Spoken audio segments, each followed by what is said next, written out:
इस वक्त खड़ा हूँ कनाडा के सूबे मैनिटोबा के शहर विनीपेग में और ये रेलवे म्यूजियम है।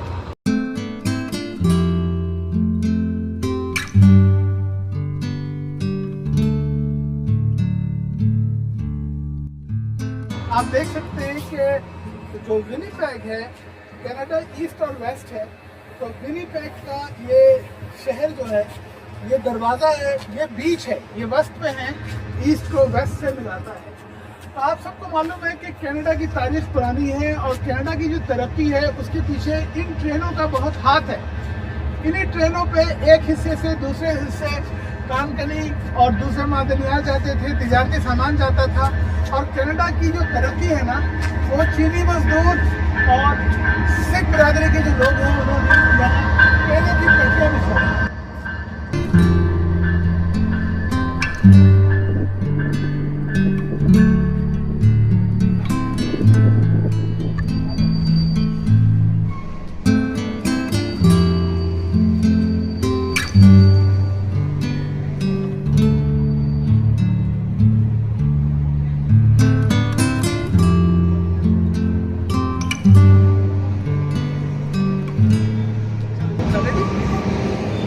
कनाडा में सर्दी बहुत ज़्यादा पड़ती है, लेकिन विनीपेग में तो जनाब -30 -40 है।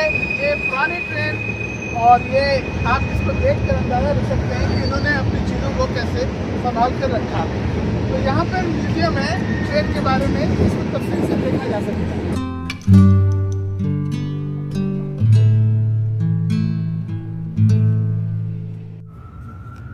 इस वक्त मैं रेलवे म्यूजियम की तरफ हूँ और आप देख रहे हैं कि यहाँ पर एक पुरानी मार्केट भी है और साथ साथ अभी भी पटरियों पे मालगाड़ी जा रही है, ट्रेनें चल रही हैं।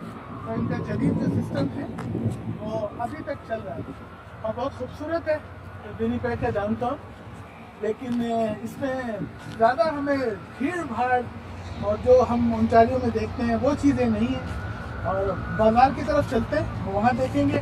लेकिन अब तक जो देखा हमने विनीपेग को, बहुत डिफरेंट है और आसान है, साफ सुथरा है। मैं खड़ा हूँ CNR की एक पुरानी बोगी के साथ। देखिए इस पर लिखा है कि CNR सर्व ऑल कैनेडा। तो आज से 100-150 साल पहले, 200 साल पहले, जब हवाई अड्डे कम थे, जब मोटरवेज नहीं थे, तो यही ट्रेनें पूरे कनाडा को सर्व करती थी। इन्हीं ट्रेनों से खाने पीने का माल जाता था, तिजारत होती थी। तो कनाडा की तरक्की में, अमेरिका की तरक्की में रेलवे लाइनों का बहुत हाथ है। रेलवे लाइन जो है वो मुल्क को आगे ले जाता है। रेलवे लाइन ही असल में मुल्क की मईशत और मुल्क का इंफ्रास्ट्रक्चर खड़ा करती है। जिन ममालिक में रेलवे को नज़रअंदाज किया गया वो मुल्क आगे नहीं बढ़ सके। तो कनाडा की ये CNR की एक पुरानी बोगी के साथ यहाँ पर इसका म्यूज़ियम है और इसको हम यहाँ पर देख रहे हैं कि ये आज भी उसी हालत में रखी गई है और आज भी लोग इसे देखने के लिए आते हैं। मैं इस वक्त यहाँ विनीपेग के फोर्क्स मार्केट के बाहर हूँ। अगर आप थोड़ी देर के लिए या कम वक्त के लिए विनीपेग का चक्कर लगा रहे हैं तो इस मार्केट में ज़रूर तशरीफ़ लाएँ। मार्केट के बारे में, इसकी तारीख़ के बारे में अंदर चल के बताया जाता है कि ये इलाका 6000 सालों से मुख्तलिफ़ अक़वाम के ज़ेर इस्तेमाल रहा और यहाँ मुख्तलिफ़ अक़वाम अपने तिजारती सामान की अदल बदल और ख़रीद फ़रोख्त करते थे। और गुज़िश्ता ये कई दहाइयों से एक तिजारती मरकज़ है और माज़ी में ये किसी वक्त रेलवे के अस्तबल के तौर पर भी इस्तेमाल हुआ, लेकिन आखिरी वक्त में इसे खाली कराकर दोबारा मार्केट की शेप में बहाल कर दिया गया। यहाँ अंदर बेकरी की दुकानें हैं, सूवरीन की दुकानें हैं, हर तरह के मशरूबात हैं और इसके मुख्तलिफ़ सेक्शन हैं। कहीं पे मछलियाँ बिक रही थी खाने पीने की, लेकिन ज़्यादातर ये एक बहुत ही कॉस्मेटिक्स वाला और ख़ूबसूरत मार्केट है जहाँ आप बैठकर कुछ वक्त गुजार सकते हैं और इसके कल्चर को, विनीपेग के कल्चर को, उसकी तारीख़ को भी समझ सकते हैं। मार्केट के बाहर एक खूबसूरत पार्क है, एक ह्यूमन राइट्स का बहुत मशहूर म्यूज़ियम है और बहुत कुछ है देखने के लिए। अगर आप एक आध घंटे के लिए आए हैं तो यहाँ आप कम वक्त में बहुत कुछ देख सकते हैं। म्यूज़ियम के बाहर हमने गांधी जी के मुजस्समे को देखा और उनको अकेला पाकर उनसे कुछ गपशप भी लगाई है। आइए सुनते हैं कि मेरी उनसे क्या बात हुई।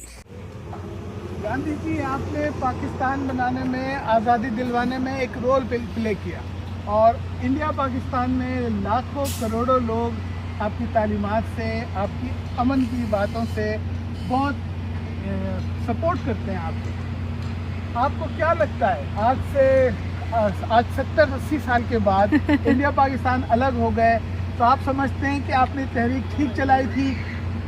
पाकिस्तान बनने के वक्त, इंडिया बनने के वक्त जो आपका रोल था वो आपने सही अदा किया, या आप समझते हैं कि वो कुछ कोताही हो गई और कुछ क्या अच्छा कुछ हो सकता था? आप मेरे कान में बता सकते हैं? नहीं? चलें, मैं पढ़ लूँगा आपको और आपकी चीज़ों को समझ लूँगा। अपना ख्याल रखिए। ये करीब में एक यूथ परफॉर्मिंग आर्ट सेंटर है, जहाँ नई जनरेशन आकर अपने आर्ट्स वगैरह से कुछ सीखने सिखाने का काम करती है।